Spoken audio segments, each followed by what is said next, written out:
Next question, find the angle of elevation of the sun when the shadow of a pole h meter high is √3 h meter long ಅಂತ ಇದೆ. So very simple question. ಅಲ್ಲಿ ಏನಂತ ಕೇಳಿದ್ದಾರೆ ಅಂತ ಹೇಳಿದ್ರೆ shadow length ಮತ್ತು ಅವರು height of the ಪೋಲ್ನ ಕೇಳಿದ್ದಾರೆ. ಸೊ ಆ್ಯಂಗಲ್ ಆಫ್ ಎಲಿವೇಶನ್ ಎಷ್ಟಿದೆ ಅಂತ ಹೇಳಿ ಕಂಡುಹಿಡಿಬೇಕು. ಸೊ ನೋಡಿ, ಇಲ್ಲೊಂದು ಪೋಲ್ನ ಇಟ್ಟಿದ್ದಾರೆ. ಈ ಪೋಲ್ ಇಲ್ಲಿ ಸೂರ್ಯ ಇದ್ದಾನೆ ಅಂತ ಇಟ್ಕೊಳ್ಳೋಣ. ಇಲ್ಲಿ ಸೂರ್ಯ ಇದ್ದಾನೆ. ಸೊ ಈ ಪೋಲ್ ಹೈಟು ನೋಡಿ, ಇದನ್ನ ರೈಟ್ ಆ್ಯಂಗಲ್ ಟ್ರಯಾಂಗಲ್ ಅಂತ ಹೇಳಿ ತಗೊಂಡ್ರೆ PQS, the angle of elevation of the sun when the shadow of a pole h metre. Pole of height ಎಷ್ಟಿದೆ?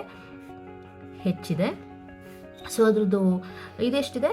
√3 ಇಂಟು h ಇದೆ ಅದ್ರದ್ದು ಶಾಡೋ.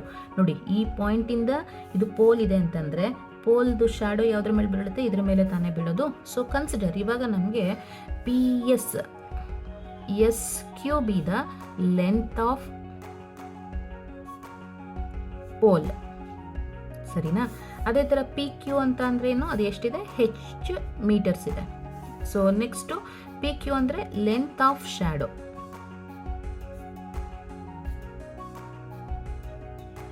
ಓಕೆನಾ? ಸೊ ಇದೆಷ್ಟಿದೆ ಅಂದರೆ √3 h ಮೀಟರ್ಸ್ ಇದೆ.